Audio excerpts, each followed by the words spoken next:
తన పాటలతోనే కాదు వ్యక్తిగత జీవితంలోనూ వార్తల్లో నిలిచారు ఆస్కార్ విజేత ఏఆర్ రెహమాన్. ముఖ్యంగా హిందూ కుటుంబంలో పుట్టిన అతను ఇస్లాం మతాన్ని స్వీకరించాడు.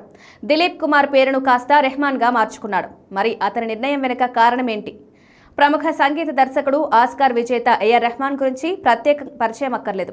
ఆయన సంగీత ప్రతిభకు ప్రపంచమే సలాం కొట్టింది. రెహమాన్ తన స్వరంతో సంగీతాభిమానులను మంత్రముగ్ధులను చేశారు. అయితే రెహమాన్ తన ప్రొఫెషనల్ లైఫ్తో పాటు పర్సనల్ లైఫ్ కారణంగానూ వార్తల్లో నిలిచారు. హిందూ మతం నుంచి ముస్లిం మతంలోకి మారడం, భార్యతో విడాకులు తీసుకోవడం, ఇలా చాలా కారణాలతో వార్తల్లో నిలిచారు.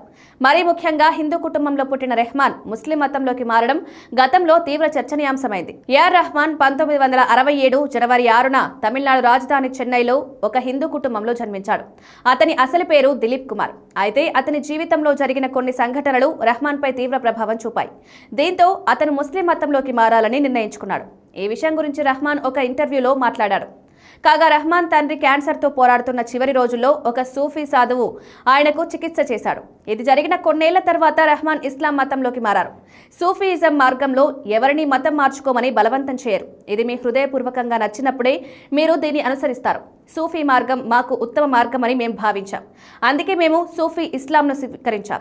మా చుట్టూ ఉన్న ఎవరికి మతం మార్చుకోవడం గురించి పట్టింపులు లేవు. మేము సంగీత విద్వాంసులమని రెహమాన్ చెప్పుకొచ్చారు. ఇదే ఇంటర్వ్యూలో రెహమాన్ తనకు సంగీత పరిశ్రమలోకి ప్రవేశించే ఉద్దేశం లేదని వెల్లడించారు. బదులుగా అతను కంప్యూటర్ ఇంజనీర్ కావాలని కోరుకున్నాడు. కానీ విధి మరోలా తరిచింది. 1992లో విడుదలైన రోజా చిత్రంతో రెహమాన్ తన కెరీర్ను ప్రారంభించాడు. తర్వాత అంచెలంచెలుగా ఎదిగి దిగ్గజ సంగీత దర్శకుడిగా పేరు తెచ్చుకున్నారు. రెహమాన్ సైరా 1995లో వివాహం చేసుకున్నారు. వారికి 3 పిల్లలు, ఖతీజా, రహీమా, అమీన్.